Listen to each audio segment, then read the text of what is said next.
Halo, assalamualaikum warahmatullahi wabarakatuh. Bapak Ibu, teman-teman operator yang berbahagia. Kali ini saya akan mencoba sedikit membahas tentang BSU ya, bantuan subsidi upah untuk pendidik dan tenaga pendidikan atau PTK non PNS, tapi tentunya yang memenuhi syarat ya. Di mana beberapa waktu ini sedang ramai masalah BSU, dan sebenarnya sih seharusnya tidak terjadi atau tidak perlu terjadi kegaduhan ya, karena Kemdikbud juga sudah menjelaskan lewat saluran YouTube resminya, kemudian juga sudah meluncurkan buku saku tentang tanya jawab seputar bantuan subsidi upah. Tapi ya mungkin karena satu hal kadang pemahaman yang berbeda-beda sehingga terjadi sedikit kegaduhan di bawah beberapa tempat.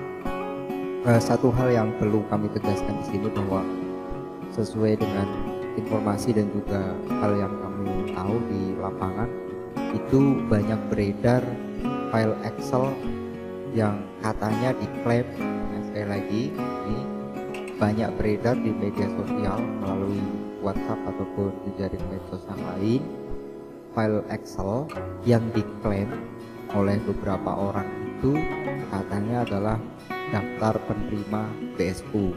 Tapi satu hal Bapak Ibu, bahwa keberadaan file Excel tersebut tidak bisa menjadi acuan. Karena apa? File sumbernya juga tidak jelas. Bahkan beberapa waktu yang lalu di beberapa media ya, sudah diinfokan juga, diberitakan juga bahwa beredar data yang semacam itu, dan Kemdikbud mengatakan itu bukan data dari mereka, sehingga karena data sumbernya aja tidak jelas, tidak bisa dipertanggungjawabkan, ya berarti tidak bisa dijadikan acuan. Itu yang pertama. Yang kedua, tadi ketika peluncuran program BSU ini, Kemdikbud sudah menggelar tayangan YouTube live streaming ya, di sana penjelasannya lengkap tentang siapa saja yang menerima, bagaimana mekanismenya dan lain sebagainya. Yang berikutnya, Kemdikbud juga sudah meluncurkan buku saku ini. Jadi di sini pun sangat lengkap, istilahnya kriteria atau persyaratan siapa saja yang berhak menerima itu seperti apa kriterianya, kemudian mekanisme penyalurannya, cara pengecekannya bagaimana, cara pencairannya bagaimana, itu sudah ada semua. Sehingga kalau teman-teman sebenarnya mau mencermati apa yang ada di buku saku ini, tentunya tadi tidak perlu ada kegaduhan antara misalnya PTK dengan operator ataupun bahkan operator itu sendiri karena bingung terus dicecar berbagai macam pertanyaan oleh teman-teman PTK yang ingin tahu dia dapat atau tidak. Oke, kita akan coba bedah satu persatu ya teman-teman. Kita mulai dulu dari buku saku ini, mudah-mudahan nanti teman-teman bisa sedikit mendapatkan pencerahan. Oke, dari poin 1 dulu ini teman-teman. Seperti kita ketahui, BSU dari Kemdikbud itu jumlahnya 1,8 juta, 1.800.000 rupiah. Kemudian ini diberikan hanya satu kali kepada pendidik dan tenaga kependidikan atau PTK, di mana yang berstatus bukan PNS meliputi, nah ini dicermati siapa saja ya, siapa saja yang menjadi calon penerima. Di awal ini sudah dijelaskan. Pertama, dosen, guru yang diberi tugas tambahan sebagai kepala sekolah, tapi sekali lagi non PNS ya. Kemudian pendidik PAUD, pendidik kesetaraan, tenaga perpustakaan. Nah ini udah mulai di tenaga kependidikan yang terdiri tenaga perpustakaan, tenaga laboratorium, dan tenaga administrasi di semua sekolah dan perguruan tinggi negeri maupun swasta di lingkungan Kemdikbud. Oke.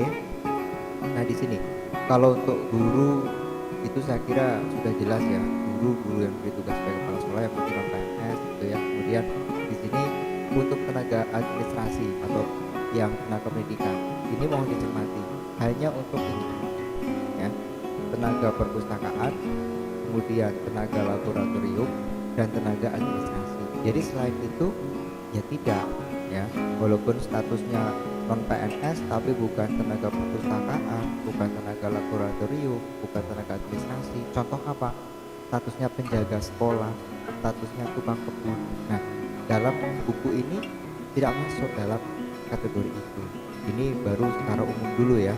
Kita akan lihat lagi nanti di poin 4 itu ada lebih jelas lagi kriteria siapa saja yang berhak menerima. Oke, kita lanjutkan. Ini apa saja syarat untuk mendapatkan BSU Kemdikbud? Ini nomor 1 WNI, jelas ya. Yang kedua berstatus sebagai PTK non PNS. Jadi kalau yang sudah PNS jangan harap di sini ya, jangan berharap gitu ya. Nah ini yang penting juga nih ya. Oke. PTK non PNS itu harus terdaftar dan berstatus aktif. Ini di garis bawahi.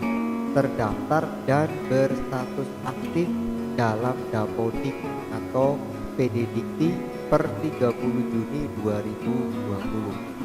Artinya minimal sudah terdaftar di Dapodik tanggal 30 Juni 2020. Kalau yang baru masuk kemarin misalnya bulan Juli, ya berarti tidak memenuhi kriteria. Kemudian masuk di Dapodik sebelum 30 Juni tapi sekarang tidak aktif, ya juga tidak masuk kriteria. Karena ini banyak, karena beredarnya file Excel yang tidak jelas sumbernya itu, orang sudah tidak aktif di sekolah, tidak aktif di Dapodik karena mengundurkan diri ya, tapi sekarang ribut seolah-olah merasa berhak mendapat bantuan itu. Ini syarat yang ketiga, mohon dicermati. Jadi terdaftar di Dapodik sebelum 30 Juni 2020 dan statusnya aktif sampai hari ini maksudnya ya, bukan berarti aktif hanya sampai 30 Juni gitu kan. Kemudian yang keempat, tidak menerima BSU atau gaji dari kementerian yang menyelenggarakan urusan pemerintah di bidang ketenagakerjaan sampai dengan 1 Oktober 2020. Apa maksudnya di sini? Maksudnya adalah PTK non PNS itu tidak mendapat bantuan lain, contohnya BPJS Tenagakerja yang 1,2 juta kali 2 alias 2,4 juta ya, atau 600.000 per bulan kali 4 bulan, tapi pencairannya biasanya 1,2 juta kali 2 seperti itu ya. Kalau yang menerima itu ya berarti tidak berhak juga. Kemudian misalnya di bawah terjadi itu orang menerima BPJS Ketenagakerjaan yang 1,2 juta itu, tapi saat ini ketika cek info GTK itu juga dinyatakan menerima BSU. Lalu bagaimana? Ya kita kembalikan ke pribadi yang bersangkutan, di mana di situ nanti ada SPTJM, surat pernyataan tanggung jawab mutlak, yang diantaranya menyatakan tidak sebagai penerima BSU yang lain ini atau BPJS Ketenagakerjaan. Nah itu, jadi kami kembalikan kepada pribadi. Kalau berani menandatangani SPTJM itu padahal yang bersangkutan sebenarnya menerima dari BPJS Ketenagakerjaan, ya monggo ya monggo. Itu intinya kembali kepada kejujuran dan pribadi kita masing-masing. Oke, karena ada SPTJM tantangan di atas meterai, dan saya kira tanggung jawabnya itu dunia akhirat. Itu saja. Kemudian kita lanjut. Yang kelima, tidak sebagai penerima kartu prakerja sampai dengan tanggal 1 Oktober. Jadi juga kalaupun non PNS tapi dia sebagai penerima kartu prakerja juga tidak termasuk. Dan yang terakhir, penghasilannya itu di bawah 5 juta rupiah per bulan yang dibuktikan melalui pernyataan dalam surat pernyataan tanggung jawab mutlak SPTJM. Jadi SPTJM ini tidak hanya berisi bahwa penghasilan saya di bawah 5 juta, tapi tadi mencakup tidak menerima, bahwa saya tidak menerima ini, saya bukan menerima kartu prakerja dan lain sebagainya. Jadi ada pernyataan diri di situ ya. Jadi ini kami kembalikan, karena kemarin ada yang tanya, Pak, si A itu sebenarnya dapat BPJS Ketenagakerjaan tapi juga dapat BSU, itu bagaimana? Ya jawaban saya sama, kami kembalikan kepada pribadinya, karena di sini ada tanda tangan SPTJM gitu ya. Oke, di sini saya kira teman-teman sudah mulai punya kejelasan ya tentang kriteria siapa saja yang berhak menjadi calon penerima BSU dari Kemendikbud. Baik, sekarang kita sampai kepada tata cara pencairan dan pengecekan ya. Jadi kalau untuk PTK di sekolah baik Dikdas ataupun Dikmen itu ya, untuk mengecek apakah sebagai penerima BSU atau tidak, itu silakan dicek melalui info GTK. ya, info.gtk.kemdikbud.go.id. Oke. Nah, untuk login ke sini tentunya PTK tersebut harus aktif di Dapodik itu tadi. Yang kedua, sudah dibuatkan akun. Yang ketiga, akunnya sudah diaktifasi atau sudah diverifikasi. Kalaupun belum, yang penting akunnya benar. Ini sementara ini bisa untuk login di info GTK. Tetapi sekali lagi, yang belum melakukan verifikasi akun, segera lakukan verifikasi akun. Dan sejatinya untuk proses verifikasi akun itu diberi tenggat waktu kemarin sampai dengan 31 Oktober ya, tapi sampai hari ini kami melihat di lapangan masih banyak yang belum melakukan verifikasi akun. Nah, nanti di info GTK itu akan muncul informasi yang lengkap ya. Sekali lagi, pengecekannya itu hanya melalui info gtk.kemdikbud.go.id untuk teman-teman PTK yang di Dikdasmen ya, out Dikdasmen itu. Jadi bukan dengan cara yang lain, pokoknya ceknya itu di info GTK. Nanti saya akan tunjukkan status info GTK yang belum atau tidak menerima, yang terdaftar sebagai calon penerima, dan yang sudah diproses transfer ke rekening penerima. Tiga itu akan saya tunjukkan di info GTK-nya, perbedaannya seperti apa. Ini yang pertama. Kalau kita sudah login info GTK, kok tampilan di info GTK-nya seperti ini ya, seperti ini, bisa diperhatikan ya. Ini berarti yang bersangkutan itu belum ditetapkan menjadi calon penerima atau memang tidak memenuhi syarat dan kriteria sebagai calon penerima sehingga tidak ditetapkan sebagai penerima BSU oleh Kemdikbud. Jadi kalau yang status seperti ini bisa dua kemungkinan. Pertama, belum ditetapkan sebagai calon penerima BSU oleh Kemdikbud. Yang kedua, memang tidak ditetapkan sebagai calon penerima BSU karena yang bersangkutan tidak memenuhi kriteria atau persyaratan yang tadi sudah kita bahas di depan gitu ya. Nah, kalau yang misalnya memenuhi kriteria bagaimana? Ya ditunggu karena datanya itu masih berproses ya, masih berproses. Ingat, Kemdikbud itu memberikan tenggat waktu pencairan kepada PTK sampai dengan 3 Juni 2021. Jadi prosesnya masih panjang. Jadi teman-teman bersabar ya untuk mengecek info GTK-nya. Tidak perlu setiap hari mengecek juga ya, tapi bersabar dan paham. Silakan, maksudnya memahami pada diri sendiri.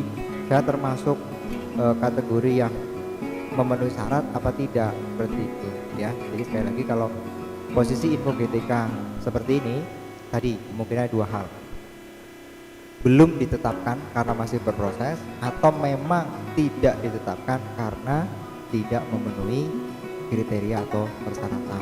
Kriterianya apa? Tadi dibuka lagi untuk panduan, buku panduan penerima BSU yang dari Kemdikbud. Oke.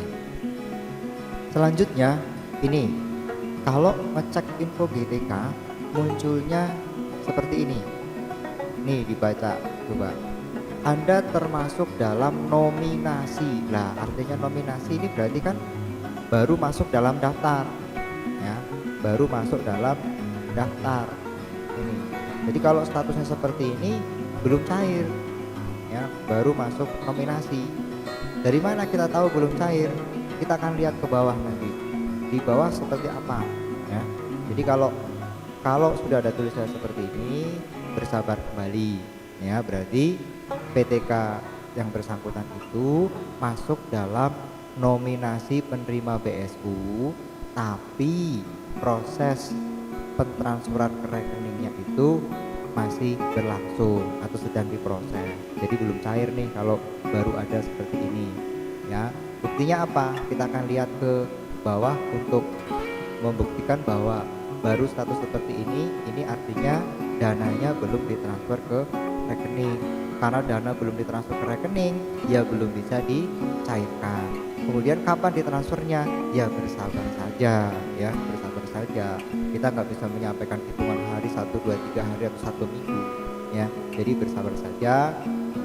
Setelah mengecek info GTK hari ini kok misalnya nemu status seperti ini, ya sudah, minggu depan ya, jarak 7 hari atau 5 hari atau 10 hari dicek lagi. Andaikan masih seperti ini, artinya belum ada keterangan bahwa dana sudah ditransfer, ya bersabar dulu, seperti itu ya. Kita akan cek ke bawah. Kenapa saya katakan kalau statusnya baru seperti ini kok belum proses pencairan, ya kan? Nah, kita lihat ke bawah statusnya. Oke, kita lihat ke bawah di sini, baru ada SK bantuan subsidi upah. Nah, kalau baru ada SK seperti ini, nah di sini juga udah ada tanda tanya, dana BSU dalam proses pencairan ke rekening calon penerima. Jadi belum bisa dicairkan ke bank kalau seperti ini statusnya. Ditunggu sampai dengan muncul SPTJM-nya ya. Oke, udah jelas ya untuk status yang ini. Kita akan sampaikan juga untuk status yang dananya sudah masuk ke rekening penerima dan siap dicairkan. Ini contoh yang ketiga. Seorang PTK di info GTK-nya sudah ada tulisan ini. Ya, Anda termasuk dalam nominasi. Ya. Tetapi ini kondisi sudah ditransfer ke rekening. Buktinya apa? Kita lihat ke bawah. Ya, kita lihat ke bawah untuk buktinya. Baik, di bawah ini ya. Untuk SK bantuan subsidi upahnya ini sudah ureanya sudah panjang sampai dengan sudah ada nomor SPPN. Kenapa ini menjadi penting nomor SPPN? Kita lihat poin 2. Pencairan dana oleh penerima dapat dilakukan 3 hari setelah tanggal terbit SPPN. Oke. Jika demikian, kita lihat di nomor 15 ini, tanggal terbit SPPN-nya itu tanggal 16 November. Sekarang sudah tanggal 24, berarti sudah lewat dari 3 hari. Berarti ini sudah bisa dicairkan. Ya, ini buktinya. Oke, bahwa bukti ini sudah ditransfer ke rekening dan bisa dicairkan. Yang berikutnya, di sini sudah ada SPTJM. Nah, ini SPTJM-nya. Kita bisa klik untuk mencetak SPTJM tersebut karena ini menjadi syarat. Ini berkas yang harus dibawa ke bank proses pencairan, diantaranya adalah SPTJM. Nah, ini kita coba klik SPTJM-nya. Kita klik SPTJM-nya. Dan ini akan tampil seperti ini. Ada nama, tempat tanggal lahir dan seterusnya. Kemudian ini, dengan ini menyatakan bahwa, nah ini, ya, ini dibaca lagi. Ini pernyataan tanggung jawab mutlak. Silakan dicermati, dibaca, ya. Kalau memang kondisinya benar memenuhi 5 ini, silakan Anda tanda tangan di atas materai 6.000. Ya, gitu. Jadi tadi menjawab pertanyaan, orang menerima BPJS Ketenagakerjaan tapi juga menerima BSU gimana? Ya monggo, ini ada SPTJM yang harus ditandatangani di atas materai dengan pernyataan seperti itu. Kalau memang berani menandatangani itu dengan pertanggungjawaban dunia akhirat, ya silakan. Kami kembalikan kepada pribadi masing-masing. Ya, ini dicetak juga ya karena menjadi syarat. Jadi info GTK juga dicetak, kemudian SPTJM juga dicetak. Ya, jangan sampai ada syarat yang tertinggal.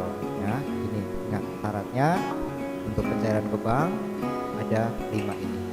Tapi jangan buru-buru ke bank, lihat status SK-nya. Kalau status SK-nya sudah sampai poin 15 seperti ini, lihat tanggal SPPN-nya. Karena di sini dikatakan pencairan dapat dilakukan setelah 3 hari tanggal terbit SPPN. Itu ya, mudah-mudahan semua ini bisa memberikan pencerahan kepada teman-teman yang masih galau atau bingung terkait dengan BSU, baik PTK ataupun operator. Ya, silakan dicermati, silakan dibaca buku pedoman tentang BSU dari Kemdikbud, dicermati betul-betul sehingga tidak timbul kesalahpahaman di lapangan. Terima kasih, kurang lebihnya mohon maaf. Saya akhiri. Assalamualaikum warahmatullahi wabarakatuh.